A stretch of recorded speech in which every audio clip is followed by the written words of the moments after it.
저는 젊은 날에 하나님의 은혜로 미국 오레곤주의 포틀랜드에서 10년간 미 연합감리교에서 목회를 한 적이 있습니다. 오레곤주의 후드리버 지역은 지금쯤 연어가 돌아오는 계절인데 콜롬비아 강을 거쳐서 후드리버로 연어가 올라오는 광경이 큰 장관을 이룹니다. 어릴 적 그 강에서 대양으로 나갔던 어린 치어가 이제는 후대를 생산하러 다시 어머니의 강으로 돌아오는 겁니다. 연어가 어떻게 해서 자기가 태어났던 강으로 돌아오는지 과학적으로 밝혀진 바는 없습니다. 다만 추정하기는 어릴 적 고향의 물맛을 기억하기 때문이라고 합니다. 하지만 모든 연어가 다 돌아오는 것은 아닙니다. 강이 오염되어 길을 잃었다든지 오는 길에 곰이나 바다 사자들의 먹잇감으로 희생된다든지 하면은 고향의 강으로 돌아오지 못합니다. 재학생 여러분, 40년 만에 모교를 방문하신 우리 8호 동기 여러분, 오늘 이 자리에 감격의 예배를 드리고 있는 여러분을 보니 그동안 세상에서 길을 잃은 것 같지는 않고요. 특별히 이 예배에 참석하신 걸 보니까 오는 길에 바다 사자나 곰을 만나지는 않으신 것 같습니다. 오늘 우리가 읽은 본문의 말씀은 재미있는 사건을 배경으로 하고 있는데 이스라엘과 블레셋 사이에 전쟁이 있는데 하나님의 법궤를 가지고 나아갔다가 그만 전쟁에서 패하고 하나님의 법궤를 빼앗기게 되었습니다. 블레셋은 하나님의 법궤를 빼앗아서 자기들이 모시는 신 다곤의 신전에다가 모셔두었는데 그 다음 날부터 희한한 일이 벌어지는 겁니다. 다곤의 신상이 넘어져 있고 손목과 발목이 부러져 있고 목이 꺾어져 있는 겁니다. 그래서 다른 고을로다가 이 하나님의 법궤를 옮겨두었는데 그 하나님의 법궤를 옮겨두는 마을마다 전염병이 돌기 시작하는 겁니다. 야, 이래서는 우리가 전멸하겠구나. 하나님의 법궤를 원래 있는 곳으로 돌려보내자. 근데 그렇게 돌려보냈으면 얼마나 좋았겠습니까? 그들이 찜찜한 생각이 드는 겁니다. 혹시 이 모든 재앙이 하나님의 역사가 아니라 그냥 우연히 일어난 일일지도 모르는데 우리가 지레 겁먹은 것은 아닐까 시험해 보기로 합니다.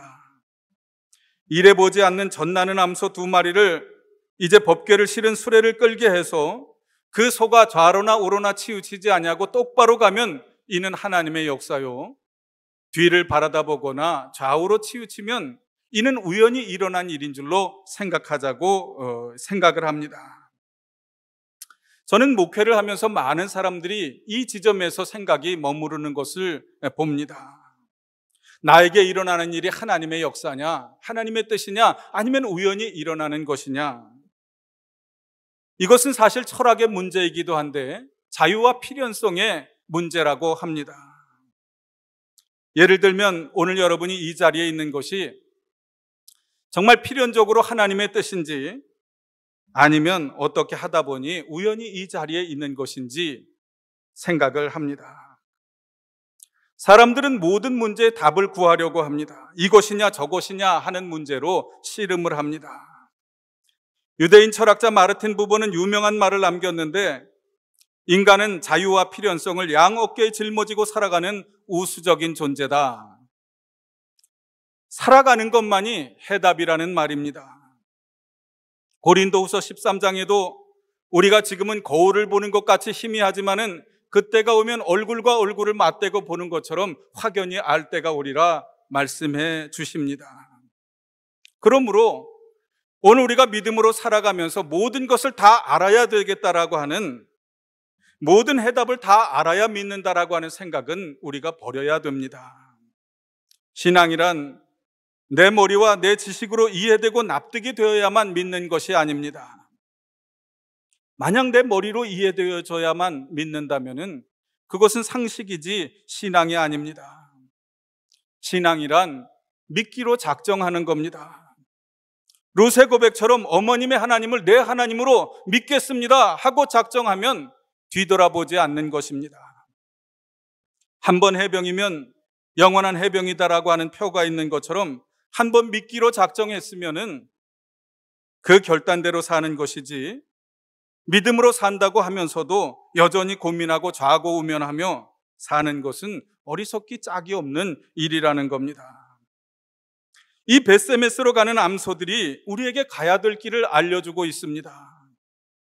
이 소들은 일할 능력도 없고 일할 형편도 되지 않는 그런 소입니다. 집에는 젖먹이 송아지가 있습니다. 매번 우리의 능력을 가늠해보고 우리의 형편을 앞세우면서 나는 할 수 없다고 말한 적이 얼마나 많이 있습니까? 그러나 자기의 능력과 자기의 형편에 집중하는 사람은 하나님의 일을 할 수가 없습니다. 지도자가 될 수는 더더욱 없습니다. 이 암소는 여러 가지 면에서 하나님의 일을 감당할 수가 없는 소입니다. 그런데 하나님이 소들의 걸음을 똑바로 걸어가게 하시는 것을 우리가 보게 됩니다. 저는 첫 목회를 강화도 국화교회라고 하는 곳에서 했는데요, 첫 목회 당시에 부부싸움이 참 많았습니다.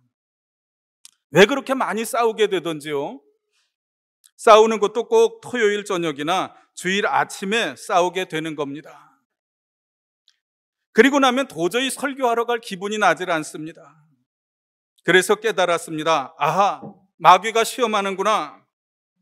도저히 설교할 기분이 안 나게 만들어서 매주일 죽쓰게 하는구나 생각하고는 아내에게 제안을 했습니다. 여보, 기도합시다. 마귀가 우리를 시험해서 싸우게 하고 그것 때문에 목회를 망치게 생겼으니 기도합시다. 그리고는 아내와 함께 가정예배를 드리기 시작했습니다. 그 이후로는 한 번도 토요일과 주일 아침에 싸우지 않았습니다. 대신 월요일에 몰아서 싸웠습니다. 여러분에게 이 말씀을 드리는 이유는 제가 목회를 하면서도 수없이 많이 아내와 다툼의 시간을 가질 때도 있었고, 그로 인해서 목회할 기분이 나지 않을 때도 있었고, 특히 목회를 망칠 위기도 여러 번 있었습니다. 지금아 돌이켜보면은 하나님이 내 걸음을 잡아주시고 중심을 잡아주셨다고 생각을 합니다. 어떤 목사님의 목회 철학이 주는 대로 먹고 때리는 대로 맞자였답니다. 참 자학적인 표다 그렇게 생각을 했지만은 목회를 할수록 그 의미가 새겨지는 말씀입니다. 어릴 때 권투 선수 레너드와 마빈 해글러의 시합을 본 적이 있는데, 그 핵주먹을 가진 이 마빈 해글러가 화려한 이 풋워크를 가진 이 레너드를 한 대도 때리지 못하더라고요. 1시간 동안 팔을 휘젓는데 한 대도 때리지 못하는데 그의 눈을 그 순간에 봤습니다. 핏발이 서려 있어서 너 이놈 한 대만 맞기만 해봐라. 한 대만 잡히기만 하면 너는 죽었다. 핏발이 서리고 도끼가 서린 얼굴로 팔을 휘두르는 것을 보았습니다. 사랑하는 여러분, 누가 남이 때리려고 하면 그냥 맞아주시기를 바랍니다. 예수님도 심지어는 왼뺨을 치면 오른뺨을 돌려대라고 말하면서 핑계를 대고 요리조리 피하게 되면은 결국 언젠가 잡히면 핵주먹을 맞게 되는 것처럼 우리가 이 목회를 하고 또 신앙생활을 하면서 자기 변명하고 자기 형편을 앞세워서 요리조리 피해 다니게 되면은 언젠가는 큰일을 만나게 됩니다. 또 주는 대로 먹는 사람 얼마나 사랑스러울까요? 얄미운 사람이 있습니다. 저는 짠 거 먹으면 안 되고요. 저는 밀가루 먹으면 안 되고요. 이거에는 알러지가 있고요. 이런저런 핑계를 대면은 참 같이 뭘 먹기가 어렵습니다. 아무거나 먹고 죽으라는 말씀이 아니라 너무 자기의 형편을 앞세우지 말라는 겁니다. 그러면 큰 일도 못하고 목회도 더더욱 못합니다. 신앙인은 자기와 처지의 형편을 중요하게 생각하는 사람이 아닙니다. 베드로는 배와 그물을 버려두고 예수님을 따랐다지요. 하나님의 사람들은 자기 자신에게 집중하는 사람이 아닙니다. 창세기에 나오는 야곱의 아들 요셉이 자기의 처지와 형편에 집중했더라면 어떻게 되었을까요? 그는 원한과 복수에 사로잡혀 살다가 우울증 공황장애 같은 곳으로 그 인생이 끝날 뻔한 사람입니다. 그런데 우리가 아는 요셉은 실제로 어떤 사람입니까? 한 번도 자기의 과거나 자기의 형편을 생각하면서 원망이나 불평의 말을 늘어놓지를 않았습니다. 내 인생이 왜 이렇게 기구하냐? 난 왜 이렇게 재수가 없냐? 난 왜 이렇게 되는 게 없냐? 왜 이렇게 억울하냐? 하나님이 살아계시면 나에게 어떻게 이렇게 하실 수 있나? 원망하지 않았습니다. 자기의 형편에 집중하지 않았고 자기 자신에게 집중하지 않았습니다. 오히려 다른 사람의 형편을 돌아보았고 심지어는 감옥에 갇혀 있을 때에는 자기의 억울함보다 다른 죄수와 간수들의 낯빛을 살피는 사람이었습니다. 어느 날 보니까 왕의 떡 맡은 관원장과 술 맡은 관원장의 낯빛이 껌껌해 있는 겁니다. 자기도 억울한 사람이었지만은 그는 질문을 하나 건넵니다. 당신들의 낯빛이 어두운 것이 어찜입니까? 하면서 그는 다른 사람의 형편을 살피게 됩니다. 그 질문을 통해서 그는 감옥에서 나오게 되는 계기가 되었습니다. 사랑하는 여러분, 자기의 형편에만 집중하게 되면은 아내의 얼굴빛을 알아차리지 못하고 교인들의 낯빛을 살피지 못하고 목사님의 낯빛을 살피지 못하며 이웃의 어두움을 살피지 못합니다. 자기 자신에게 집중하면 이 시대의 어두움을 분간하지도 못합니다. 믿음의 사람은 내 처지와 형편을 중요하게 생각하는 사람이 아닙니다. 사랑하는 재학생 여러분, 그리고 바로 동기 여러분, 지금까지 우리가 하나님의 부름을 받아서 이곳까지 왔습니다. 멍에를 메어보지도 못하고 전나는 소와 같이 일할 능력도 없고 일할 형편도 안 되는 우둔한 소와 같은 우리를 하나님이 부르셨습니다. 그런데도 하나님이 우리의 걸음을 바르게 하셨는 줄로 믿으시기를 바랍니다. 항상 이것이다 저것이다 하면서 치우친 길을 제시하는 사람들이 있습니다. 기독교회사를 보면은 항상 이것이다 저것이다 하면서 극단으로 치우쳤던 사람들은 다 이단이 되었던 것을 우리가 압니다. 예수님의 인성만 강조한 사람도, 예수님의 신성만 강조한 사람도 다 이단이 되었으나 오히려 베레데우스, 베레호모, 예수님은 참신이자 참인간이라고 말하며 중심을 잡았던 사람들이 올소독스, 정통이 되었던 것을 우리가 압니다. 교리사에서 좌다 우다 외친 사람들이 다 이단이 되었다는 사실을 우리가 기억을 해야 됩니다. 오히려 논리적인 모순에도 불구하고 최소한 그것은 아니다라고 말하며 치우치지 않았던 사람들이 정통이 되었습니다. 쉽게 말하면 극단으로 치우치지 않은 사람들이 정통이 되었다는 말씀입니다. 사람의 건강도 여러 요소들이 어울려 만드는 것이기는 합니다마는 많은 사람들이 그저 치우치지 않고 똑바로만 걸으면 건강한 사람이라고 말합니다. 어떤 사람의 건강을 살펴보려면 그 사람이 어떻게 걷는가를 보면 안다고 합니다. 저도 나이가 드니까 족저근막염이라고 하는 것이 생겼는데 걸음걸이가 힘들어지더라고요. 똑바로 걷는 것이 얼마나 은혜고 똑바로 걷는 것이 얼마나 건강한 사람인가 새삼 깨닫게 되었습니다.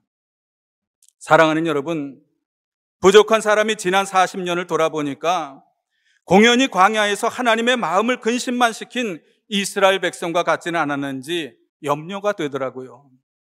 그러면서도 한편으로 그럼에도 하나님이 붙잡아 주셔서 이제까지 잘 걸어왔다는 감사가 또한 제 마음에 있습니다. 이런 양가 감정이 여러분에게도 있을 줄 압니다. 사랑하는 감리교 신학대학 근대사의 경랑 속에서도 참으로 올바르고 똑바로 걸어온 자랑스러운 모교입니다. 이 자리에 함께한 재학생 여러분, 또 우리 8호 동기 여러분, 그리고 교직원 여러분, 때로 우리가 멍에를 메어보지 않냐고 점나는 새끼를 둔 암소처럼 어떻게 해야 될지, 어디로 가야 될지, 우리가 어떻게 하나님의 일을 감당해야 될지 알지 못하는 그런 우리의 길이지만은 하나님께서 우리의 걸음을 이제까지도 인도하셨고 앞으로도 바르게 인도하실 줄로 믿습니다. 자기를 보면 모자라고 부족한 것뿐이지만은 하나님이 우리의 걸음을 붙잡아 주셔서 주님 앞에 서기까지 좌로나 우로나 치우치지 아니하고 믿음의 정로로 걸어가는 우리 모두가 되시기를 주님의 이름으로 축원합니다.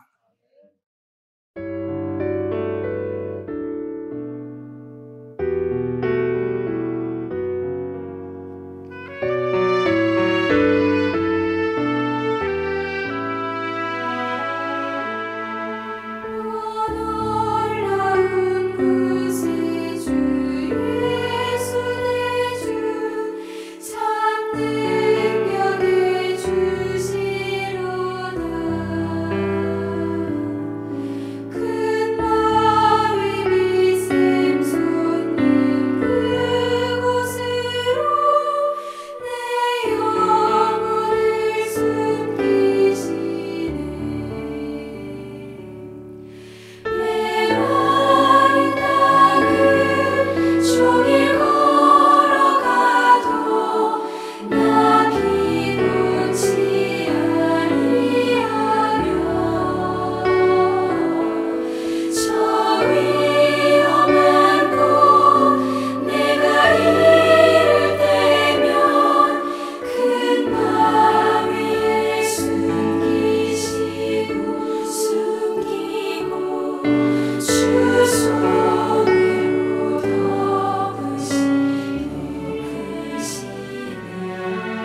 위해